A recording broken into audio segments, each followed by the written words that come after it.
नमस्कार दर्शक बंधु। आज पद्म धरिले कटक सांसद भर्तृहरि महताब, पद्म सम्मान सम्मानित दमयंती बेसरा, अभिनेता तथा पूर्वतन सांसद सिद्धांत महापात्र। बीजेडी टिकट रे ब्रह्मपुर दुई थर सांसद भाव निर्वाचित होते सिद्धांत महापात्र। आज बीजेडी सुप्रीमो नवीन पट्टनायक को भेटिले गंजाम जिल्लार नूतन भाव विधानसभा निर्वाचन पर टिकट पाइथिबा बीजेडी विधायक और विधायिका गण।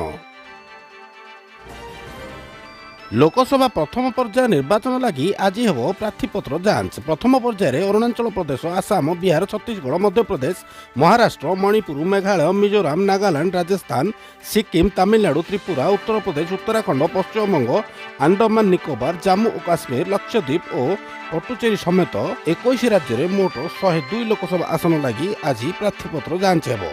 एही सब आसन में आसंता एप्रिल 19 रे मतदान हेबो।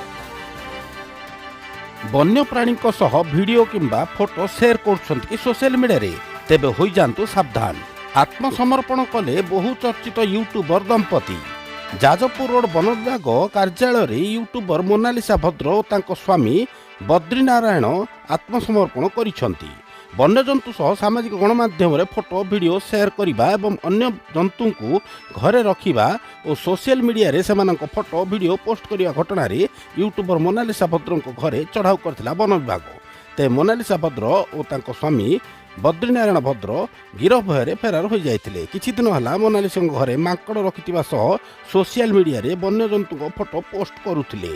एने तांको बारंबार तागिद करिबा सत्वे से किछि सुनि नथिले। तांको घरु मांकड़ को उद्धार करिथिला वन विभाग।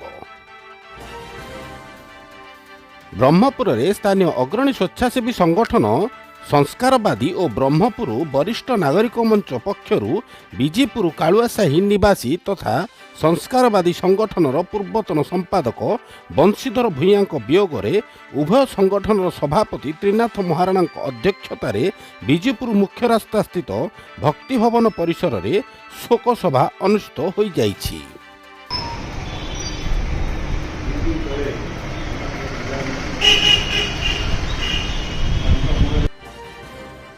सारा राज्य में बढ़ुची तातीर प्रकोप। ग्रीष्म प्रभाव सांगकू उपरमुआ होउछि पारद, फल तापमात्रा वृद्धि होबारे लागिछि।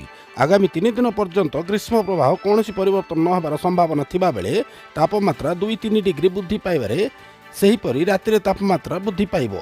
ए नै भुवनेश्वर पाणीपाग विज्ञान केन्द्र पक्षरु आकलन करा जायछि। एहा सहित चलित मास 30 रु एप्रिल 1 जाए काल बैशाखी नै पाणीपाग केन्द्र पक्षरु येलो वार्निंग जारी करा जायछि। एही समय रे बिजुली घड़घड़ी और वर्षा सहित 30-40 किलोमीटर वेगरे पवन बहिबार संभावना रहिछि।